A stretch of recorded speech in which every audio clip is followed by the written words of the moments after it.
Nah itu dia, pemirsa hidup sehat biasanya jantungnya berdebar kalau apa nih? Kalau dokter Hekal, kalau kenapa nih biasanya? Kalau apa ya? Kalau menerima suatu yang berita bahagia. Berita bahagia. Betul. Aku deg-degan tadi kata dokter Hekal bener, berdebar-debar kalau ketemu gebetan ya dok ya. Tapi Intan ya, Iya. selain ketemu gebetan, yang paling bikin berdebar kencang itu adalah kalau ketemu calon mertua. Wah, dokter Haikal udah ngalamin ya kayaknya itu deg-degan banget ya dokter. Betul. Tapi dokter Haikal ini jantung berdebar-debar tuh bahaya nggak sih dok? Terus gimana nih kita bisa tahu kalau ini adalah sinyal bahwa adalah tanda-tanda bahaya? Nah, pas banget di tengah kita sudah ada Dr. Rina Aryani, spesialis jantung dan pembuluh darah. Pagi dok, apa kabar? Halo, selamat pagi dokter Haikal. Sampai berdebar saya juga. Pagi Mbak Intan. Dokter Haikal sampai deg-degan ya. Dokter Rina, ini kan masyarakat tentunya sering bertanya dok ya, ketika jantung berdebar.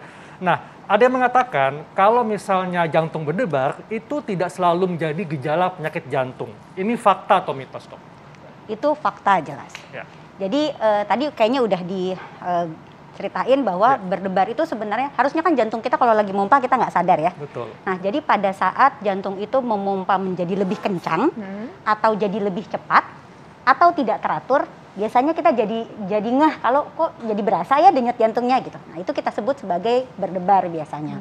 Nah itu bisa timbul karena berbagai hal. Jadi pada dasarnya tubuh kita itu kan punya respon kalau misalnya ada kejadian tertentu. Ya. Jadi ada yang namanya saraf simpatis. Jadi kalau misalnya kita ada mau ujian, mau ada kejadian yang menegangkan, menyedihkan, itu tuh tubuh kita disiapkan untuk menerima hal itu. Jadi untuk menyiapkan jantung dan tubuh kita untuk beraktivitas lah ya. Betul. Nah itu juga jadi bisa bikin berdebar-debar rasanya. Jadi banyak sekali hal yang bisa membuat jantung itu bekerja lebih aktif. Kecapean, terlalu stres, marah-marah, sedih, ketemu cemas, ketemu gebetan, mau ujian, mau live gitu misalnya. Itu bisa. Jadi ada banyak sekali hal yang bisa bikin berdebar-debar, termasuk makanan atau obat-obatan gitu. Itu ada yang bisa bikin berdebar. Nah dokter, tapi kalau misalnya kita nih sering kaget dokter atau sering dikagetin, itu bahaya nggak sih dok? Ya bahaya buat jantungnya sih enggak, cuman ya jadi deg-degan aja. Jadi otomatis kan kalau akan normal kalau kita dikagetin, ya itu pada saat kita dikagetin badan itu kan harus menyiapkan dirinya untuk apapun yang kejadian respon, kan dok, gitu. ya? Harus respon kan, kalau misalnya dikagetin terus kitanya slow aja gitu kan aneh juga kan. Itu jadi makanya normal kalau dikagetin, deg-degannya kalau ngapain? Kalau dikagetin ya iya dong gitu. Ya wajar jadinya gitu. Jadi sangat tergantung debar-debar itu seperti apa sama kapan munculnya. Nah itu tuh sangat berpengaruh untuk kita tahu sebenarnya berdebar ini masih normal atau tidak. Gitu. Oke, nah dokter, tapi ini ada juga nih dok fakta dan mitos yang beredar nih. Katanya kalau kita punya gejala lemas sampai pingsan, jantung berdebar, itu adalah gejala gagal jantung. Ini fakta atau mitos dokter? Faktanya tapi sebagian, sebenarnya bukan gejala gagal jantung ya. Kalau misalnya kita punya berdebar-debar sampai yang bikin lemas, pingsan, itu menunjukkan bahwa berdebarnya adalah sesuatu hal yang serius. Gitu. Jadi belum tentu gagal jantung, tapi itu pasti sesuatu hal yang serius dan harus dilakukan evaluasi. Gitu. Jadi bisa karena gagal jantung, bisa karena serangan jantung, atau memang karena gangguan iramanya cukup berat. Jadi kalau misalnya gangguan irama itu sangat cepat, itu bisa membuat jantungnya tidak memompa maksimal kan. Kalau misalnya denyut jantungnya sampai 180 gitu, ya kan akhirnya pompa jantungnya jadi nggak optimal, akhirnya bisa lemas, bisa pingsan. Gitu. Jadi lebih ke arah kalau ada keluhan tambahan seperti tadi, itu tandanya ada gangguan yang cukup serius. Gitu. Dokter. Jadi artinya jantung berdebar ini juga, ini dok, maksudnya orang seperti apakah yang tadi dokter katakan bisa mengalami tadi dok, misalnya tiba-tiba jadi lemes sampai pingsan, itu apakah semua orang yang bisa mengalami hal tersebut atau ada orang tertentu nih dok ya? Karena ada yang mengatakan nih kalau mereka yang suka konsumsi kopi, ini bisa menyebabkan jantung berdebar. Ini fakta atau mitos? Yang kopinya dulu ya. Yang kopinya, apakah kopi bisa menyebabkan jantung berdebar? Bisa, itu fakta. Tapi tidak selalu. Jadi kopi ini agak kasihan ya, dia sering dijadikan kambing hitam model berdebar-debar. Dulu memang dianggap mitosnya kalau minum kopi pasti jadi berdebar-debar. Tapi ternyata studi-studi yang mendata orang-orang minum kopi itu ternyata enggak. Apalagi kalau dia peminum kopi rutin.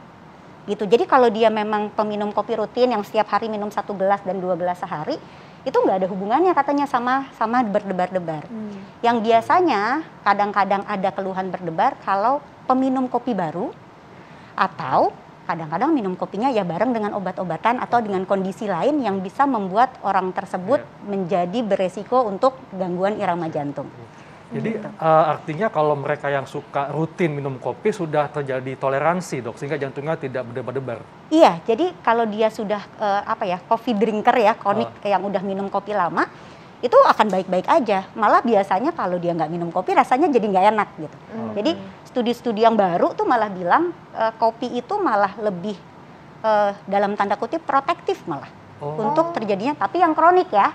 Jadi jangan coba-coba, oh iya kan kopi bagus ya, nggak pernah minum kopi, minumlah kopi hitam gitu yang espresso gitu, ya nggak karuan jadinya jantungnya. Tapi kalau peminum kopi kronik itu ternyata nggak ada hubungannya sama debar-debar.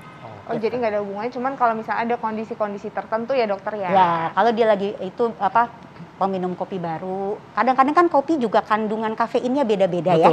Kadang ada kopi yang dia sudah toleransi kandungan kafeinnya, terus habis itu dia berganti ke kopi yang kandungan kafeinnya lebih tinggi. Nah itu mungkin bisa menyebabkan rasa tidak berdebar-debar atau rasa tidak nyaman. Atau yang belum pernah minum kopi tiba-tiba pengen kan kongko-kongko minum kopi gitu ya.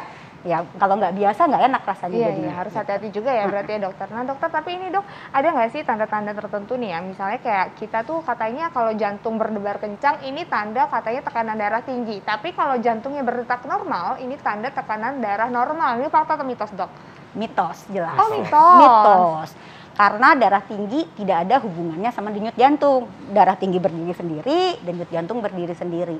Jadi kita tidak boleh mengandalkan atau mempercayakan oh denyut jantung saya sedang baik-baik saja, tandanya tekanan darah saya normal. Atau kebalikannya. Kadang ada juga yang pakai kalau leher saya lagi nggak sakit, tekanan darah saya tandanya normal. Itu juga nggak bisa. Jadi untuk tekanan darah dia tidak bisa kita korelasikan dengan keluhan apapun.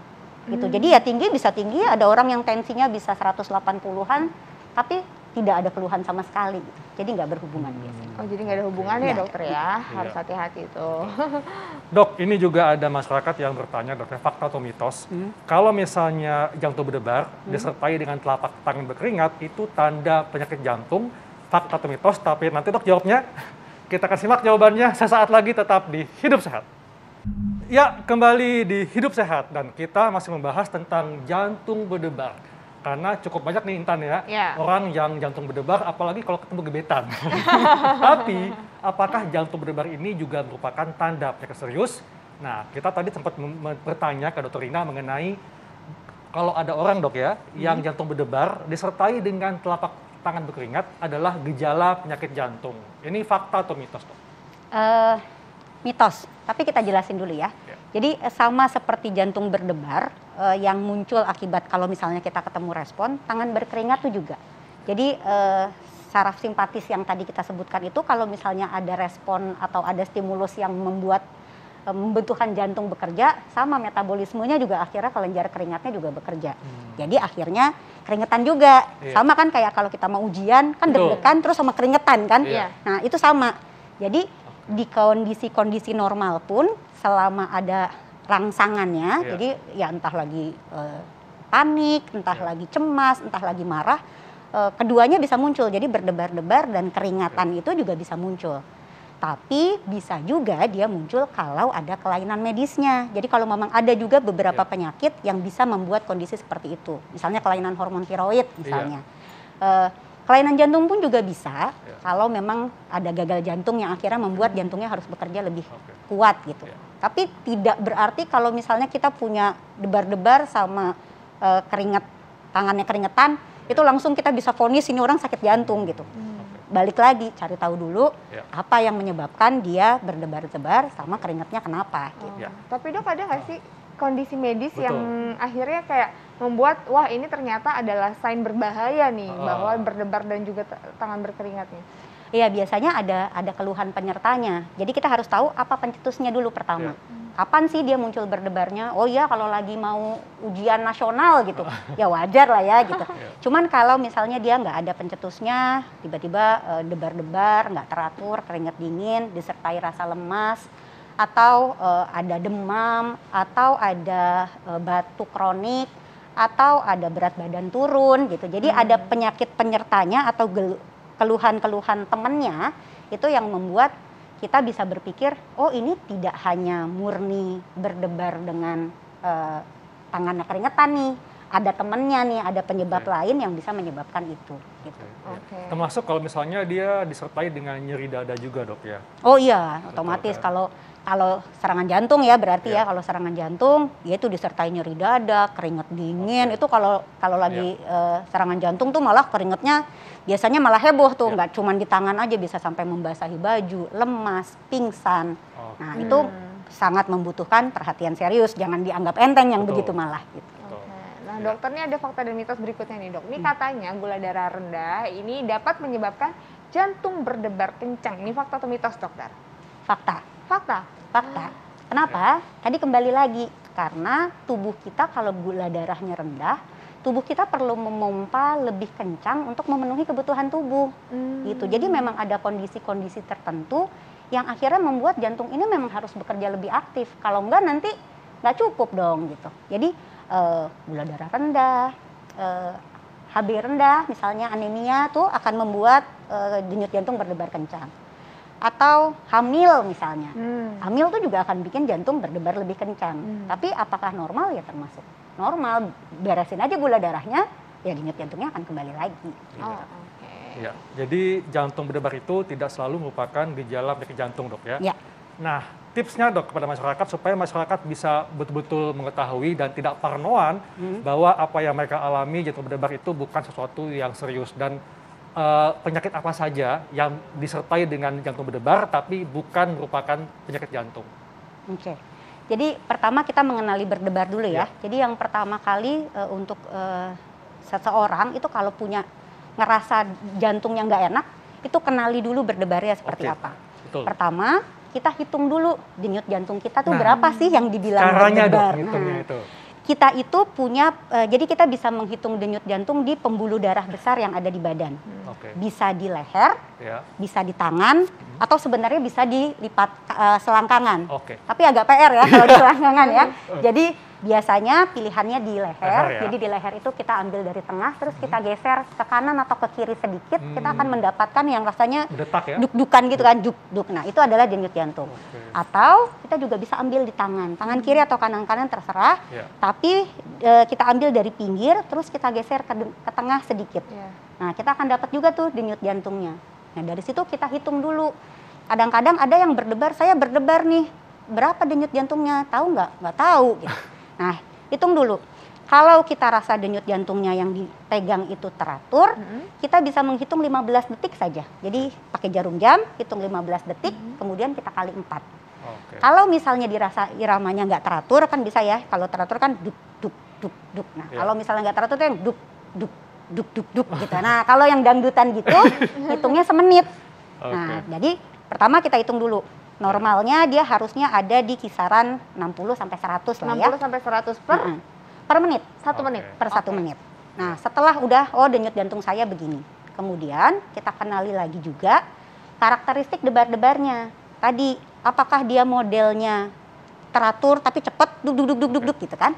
Atau modelnya ada skip beat. Jadi muncul normal terus habis itu ada irama melenceng sedikit. Nanti muncul lagi. Nah, itu sangat membantu untuk kita mengenali sebenarnya berdebar yang kita rasakan seperti apa. Dengan 2 itu saja udah sangat membantu tuh. Kalau kita hitung, oh masih 80, ya masih nggak apa-apa kali. Atau enggak masih 95. Orang akan merasa berdebar, tapi sebenarnya karena biasanya dia denyut jantungnya 60, tapi sekarang jadi 90. Gitu. Makasih banyak dokter. Baik dok, terima kasih penjelasannya. Makasih dokter. Ya. Ini jadi udah nggak takut lagi ya kalau jantung berdebar. Jadi ada kondisi-kondisi yang memang itu adalah normal. Tapi kalau misalnya tadi menemukan ada gejala-gejala lain yang tidak normal, harus segera periksa ke dokter ya dokter. Betul. Ya. Dan nggak terasa Intan, sudah 1 jam kita membahas semua hal ini dan saatnya kami pamit. Iya, jangan lupa terus saksikan Hidup Sehat setiap Senin sampai Jumat jam 9 sampai jam 10 pagi hanya di TV One. Saya Dr. Hekal, Saya Intan Somadina. Indonesia Hidup Sehat!